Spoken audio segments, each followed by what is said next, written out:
আজি আত্মসমৰ্পণৰ পঞ্জশীৰৰ সিংহৰ পুত্ৰ আহমদ মাছুদৰ আফগানিস্তানৰ অন্তিম দুৰ্গ দখলৰ নিচেই সমীপত তালিবান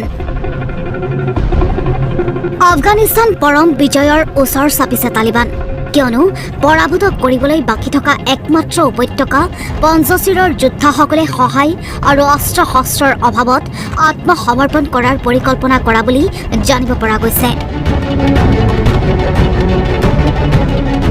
ইয়াৰ পূৰ্বে খবৰ পোৱা গৈছিল যে পঞ্জশীৰে সিংহৰূপে পৰিচিত আহমেদ শ্বাহ মাছুদৰ পুত্ৰ আহমদ মাছুদৰ অধীনত তালিবানৰ বিৰুদ্ধে যুদ্ধ কৰিবলৈ সাজু হৈছিল তাৎপৰ্যপূৰ্ণভাৱে 1990 চনৰ গৃহযুদ্ধই হওক বা তাৰ এদশক আগৰ সোভিয়েট হস্তক্ষেপেই হওক কোনেও পঞ্জশীৰ উপত্যকা জয় কৰিব পৰা নাছিল দি টেলিগ্ৰাফৰ প্ৰতিবেদন মতে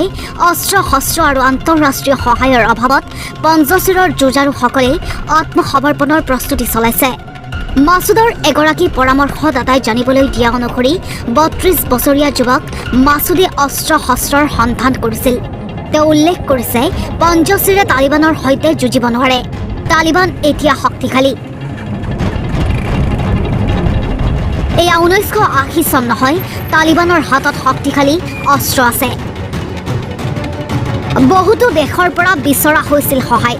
শেহতীয়াকৈ মাছুদে ৱাশ্বিংটন পোষ্ট বাতৰি কাকতত লিখিছিল মই আজি পঞ্জশীৰ উপত্যকাৰ পৰা লিখি আছো মোৰ দেউতাৰ পদাংক অনুসৰণ কৰিবলৈ সাজু মুজাহিদিন যোদ্ধাসকলৰ সৈতে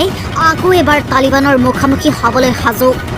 মাছুদে আৰু লিখিছিল তেওঁৰ বাহিনীক আন্তঃৰাষ্ট্ৰীয় সহায়ৰ প্ৰয়োজন হ'ব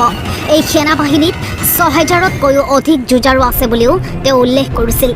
তেওঁ ফ্ৰান্স ইউৰোপ আমেৰিকা যুক্তৰাষ্ট্ৰ আৰু আৰৱ দেশৰ পৰা সহায় বিচাৰিছিল মাছুদে কৈছিল যে তেওঁ তেওঁৰ দেউতাকক ২০ বছৰ আগতে সোভিয়েট আৰু তালিবানৰ বিৰুদ্ধে যুঁজ দিয়াত সহায় কৰিছিল মাছুদৰ দেউতাকে পঞ্জশীৰত তালিবানৰ বিৰুদ্ধে সৰ্ববৃহৎ অভিযান আৰম্ভ কৰিছিল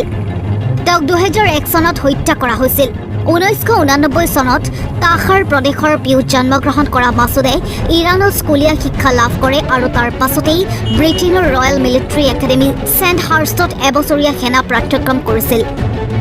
মাছুদৰ এই ক্ষেত্ৰত কি প্ৰতিক্ৰিয়া মাছুদে উল্লেখ কৰিছে যে তেওঁ তালিবানৰ সৈতে শান্তি আলোচনা কৰিব বিচাৰিছে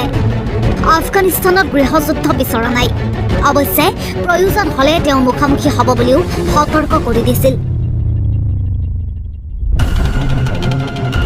ছুইডেনৰ এজন গৱেষক আব্দুল ছয়দে APFক কয় তালিবানে পঞ্জশীৰক সকলো দিশৰ পৰা আগুৰি ধৰিছে আৰু মই নাভাবোঁ যে মাছুদৰ পুত্ৰসকলে কেইমাহমানতকৈ অধিক সময় ৰখাব পাৰিব